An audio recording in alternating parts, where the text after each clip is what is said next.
Hola a todos y bienvenidos a Deep Dive. Hoy nos sumergimos en el fascinante mundo de la política. Y no se preocupen, no vamos a hablar de elecciones ni partidos, vamos a explorar la esencia misma de la política. Exacto. A partir de una conferencia magistral de Jorge Gómez titulada ¿Qué es la política? Peleamos a desentrañar qué significa este concepto desde la antigua Grecia hasta nuestros días. Prepárense para un viaje a través del tiempo y del pensamiento. Justo. A diario escuchamos la palabra política en todas partes, pero ¿realmente comprendemos su significado? ¿Sabemos de dónde viene y cómo ha evolucionado? Para entender la política actual es fundamental comprender sus raíces, y para eso debemos remontarnos a la antigua Grecia, a la cuna de la democracia. De acuerdo. Transportemos a la Grecia antigua. ¿Qué era tan especial de la política en esa época? En la antigua Grecia, la vida política giraba en torno a la polis, que era la ciudad-estado. De hecho, la palabra política proviene de polis. Qué interesante. O sea que la raíz de la palabra nos lleva a la vida en comunidad.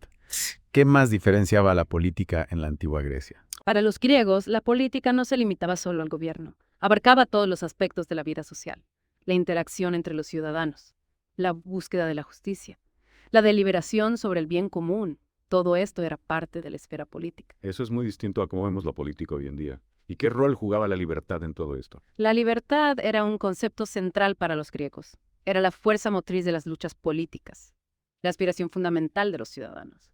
Para ellos, la libertad era esencial para la participación en la vida política. En la conferencia Gómez menciona algo que me llamó mucho la atención, la distinción entre ser social y ser político. ¿Podrías explicarnos eso? Claro, según Aristóteles, los humanos no solo somos seres sociales, como las abejas o las hormigas, sino que también somos seres políticos. ¿Y qué nos diferencia? Nuestra capacidad de usar el lenguaje.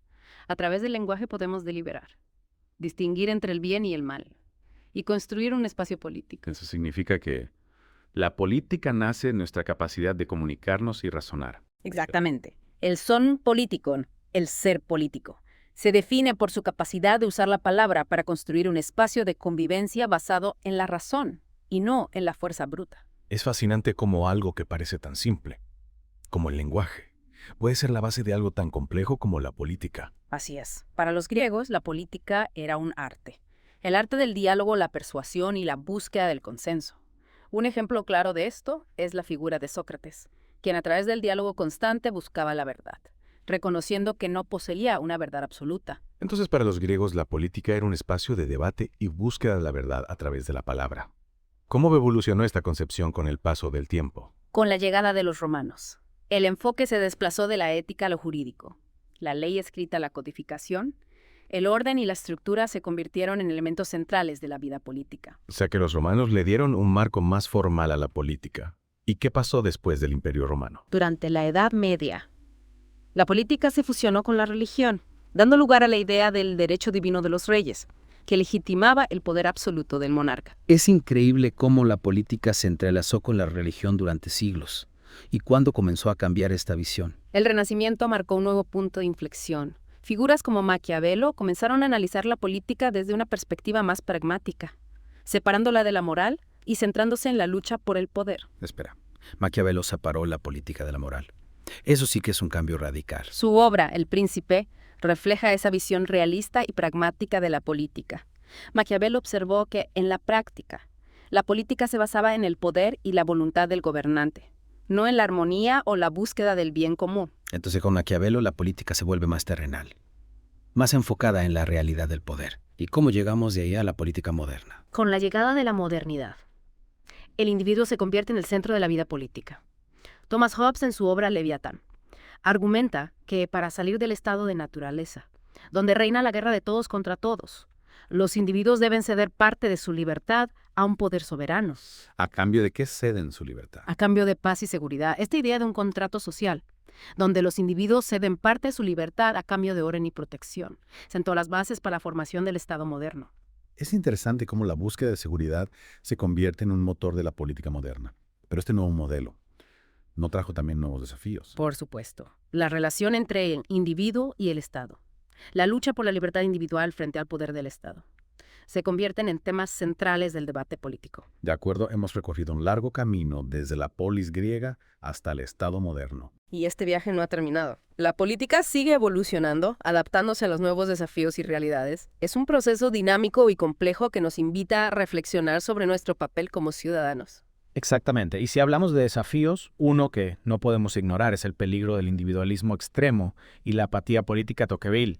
Un pensador francés que estudió la democracia en América ya advertía sobre esto en el siglo XIX. ¿Qué decía Tocqueville sobre el individualismo? ¿No se supone que la libertad individual es algo positivo? Sí, por supuesto, pero Tocqueville señalaba que el individualismo, si bien libera al individuo de las ataduras tradicionales, también puede llevar a la despolitización y al aislamiento. Si cada uno se encierra en su propio mundo desinteresándose de los asuntos públicos, se crea un caldo de cultivo para el despotismo. Es decir, que si nos enfocamos solo en nuestros intereses individuales y dejamos de participar en la vida política, estamos abriendo la puerta a que otros tomen decisiones por nosotros, incluso decisiones que pueden ir en contra de nuestros propios intereses. Precisamente, y aquí es donde la figura de Hannah, una filósofa política del siglo XX, corre especial relevancia. Arendt defendía la importancia del espacio público, del estar juntos en pluralidad, como la base de una vida política auténtica. Estar juntos en pluralidad suena un poco abstracto. ¿Podrías explicarlo de forma más sencilla? Claro, para Arendt la política no se limita a la gestión de recursos o a la lucha por el poder, se trata de construir un espacio común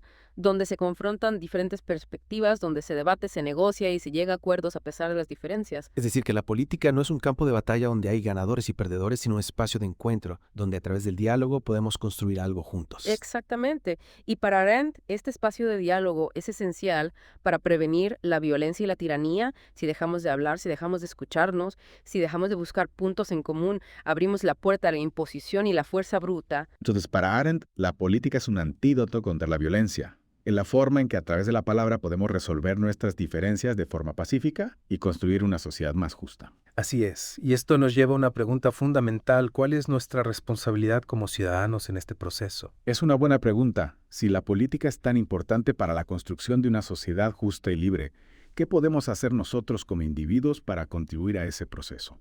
Hay muchas formas de participar en la vida política. No se trata solo de votar cada cierto tiempo, sino de mantenernos informados, de cuestionar a nuestros líderes, de participar en debates, de unirnos a organizaciones que defienden causas que nos importan. O sea que la participación política va mucho más allá del voto. Se trata de ser ciudadanos activos, de involucrarnos en los asuntos públicos, de hacer oír nuestra voz y de exigir que se respeten nuestros derechos. Exacto. Y también se trata de construir comunidad, de colaborar con otros ciudadanos para abordar los desafíos que enfrentamos como sociedad. La política, en su sentido más auténtico, es un acto colectivo, una construcción conjunta que requiere la participación de todos. Pero seamos realistas, muchas veces la política nos genera desilusión, cinismo, vemos casos de corrupción, abusos de poder, promesas incumplidas. ¿Cómo podemos mantener la esperanza y la fe en la política en un contexto así? Es cierto que la política no es perfecta, que hay mucha desilusión y desencanto, pero también hay personas honestas, comprometidas con el bien común que trabajan para mejorar la sociedad. Y es nuestra responsabilidad como ciudadanos identificar a esas personas, apoyarlas y exigirles que cumplan con sus promesas. Es decir, que no debemos caer en la trampa del cinismo y la apatía, debemos seguir creyendo en la posibilidad de una política mejor y trabajar para hacerla realidad. Exactamente, la política no es un juego de suma cero, donde unos ganan y otros pierden la política en su mejor expresión. Es un espacio de diálogo, de búsqueda de soluciones comunes, de construcción de un futuro mejor para todos. Y para cerrar esta parte de nuestra inmersión, me gustaría recordar una frase del filósofo Karl Popper. Prefiero usar la palabra para hacer política en lugar de la espada. Es una frase que resume la esencia de la política democrática, la búsqueda de soluciones pacíficas a través del diálogo y el respeto a las diferencias. Porque la política no es una batalla campal donde el más fuerte se impone, sino un espacio de encuentro, de debate, de negociación, donde la razón y la palabra son las armas que nos permiten construir una sociedad más justa, libre y democrática. Y precisamente esa idea, la del diálogo como herramienta fundamental de la política, me lleva a pensar en la educación. ¿Qué papel juega la educación en la formación de ciudadanos responsables y comprometidos con la vida política? La educación juega un papel crucial. Una ciudadanía informada, crítica y consciente de sus derechos y responsabilidades es la mejor garantía para una democracia sólida y un futuro más justo. La educación política, la formación en valores democráticos, el fomento del pensamiento crítico. Son pilares fundamentales para construir una sociedad donde la política sea un espacio de diálogo, de construcción colectiva y de búsqueda del bien común. Completamente de acuerdo. Si queremos una política más sana, más transparente, más participativa, necesitamos ciudadanos informados, críticos, capaces de analizar la información, de debatir, con argumentos de discernir entre lo verdadero y lo falso. Exacto. Y esto nos lleva de vuelta al inicio de nuestra conversación. Aldea del son politicón, el ser político que se define por su capacidad de usar la palabra para construir una sociedad justa y libre.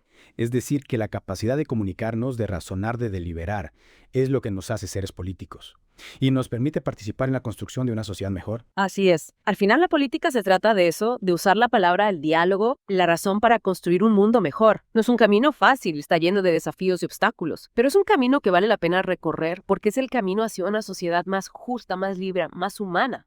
Después de esta profunda inmersión en el mundo de la política, ¿qué te llevas contigo? ¿Qué ideas te han resonado con más fuerza? Te dejo con una pregunta para reflexionar. Si la política es la herramienta que tenemos para construir una sociedad ética y justa, ¿cuál es tu responsabilidad en ese proceso? ¿Cómo vas a usar tu voz, tu voto, tu acción para contribuir a un futuro mejor? Los invitamos a seguir explorando este fascinante y complejo mundo de la política. Recuerda, la participación ciudadana es la base de una democracia sana y vibrante. Gracias por acompañarnos en esta inmersión profunda